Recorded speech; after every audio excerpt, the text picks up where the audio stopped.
దేవుడు చాలా మంచోడయ్యా. దుర్మార్గుల భయ్య బాలయ్య బాబు గారి గురించి రోజు రోజుకో ట్విస్ట్ సోషల్ మీడియాలో వైరల్ అవుతుంది భయ్య.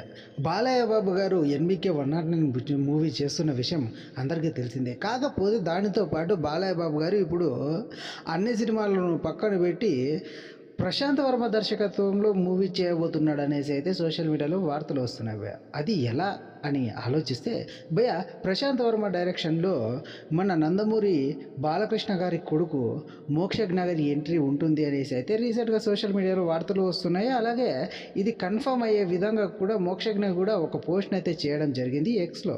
సో ఆ తర్వాత మన ప్రశాంత్ వర్మ డైరెక్షన్లో మోక్షజ్ఞ గారి ఎంట్రీ ఫిక్స్ అయిపోయింది. సో ప్రశాంత్ వర్మ గారు తీయబోతున్న మూవీలో మోక్షజ్ఞనే ఉంటాడా లేక మోక్షజ్ఞతో పాటు ఎవరైనా ఉంటారా అని ఆలోచిస్తూ ఉంటే ఇప్పుడు సోషల్ మీడియాలో కొన్ని వార్తలు కనబడుతున్నాయి. ఏంటో తెలుసా భయ్య, మన మోక్షజ్ఞ గారితో పాటు మన బాలయ్య బాబు గారు కూడా ఉంటారంట భయ్య ఆ మూవీలో. ప్రశాంత్ వర్మ గారు మల్టీ స్టారర్గా రూపొందిస్తున్నారంట భయ్య ఈ మూవీని. ప్రశాంత్ వర్మ గారు చేస్తున్న ఈ మూవీలో మోక్షజ్ఞ గారు మాత్రమే హీరో అయితే సరిపోదని, మంచి ఊపు రావాలంటే బాలయ్య బాబు గారు కూడా యాక్ట్ చేస్తే బాగుంటుందనేసి అయితే బాలయ్య బాబు గారి అభిమానులు అలాగే మన డైరెక్టర్ ప్రశాంత్ వర్మ కూడా అభిప్రాయపడ్డాడంట భయ్య. కాబట్టి ఈ మూవీ మల్టీ స్టారర్గా రాబోతుంది. బాలయ్య బాబు గారు మెయిన్ రోల్లో, అలాగే మోక్షజ్ఞ గారు కూడా ఈ మూవీలో సెకండ్ హీరోగా నటించబోతున్నాడు అంట భయ్య. ఇది ఎంతవరకు నిజం అనేది క్లారిటీ రావాలి భయ్య. ఇది భయ్య ఇవాల్టి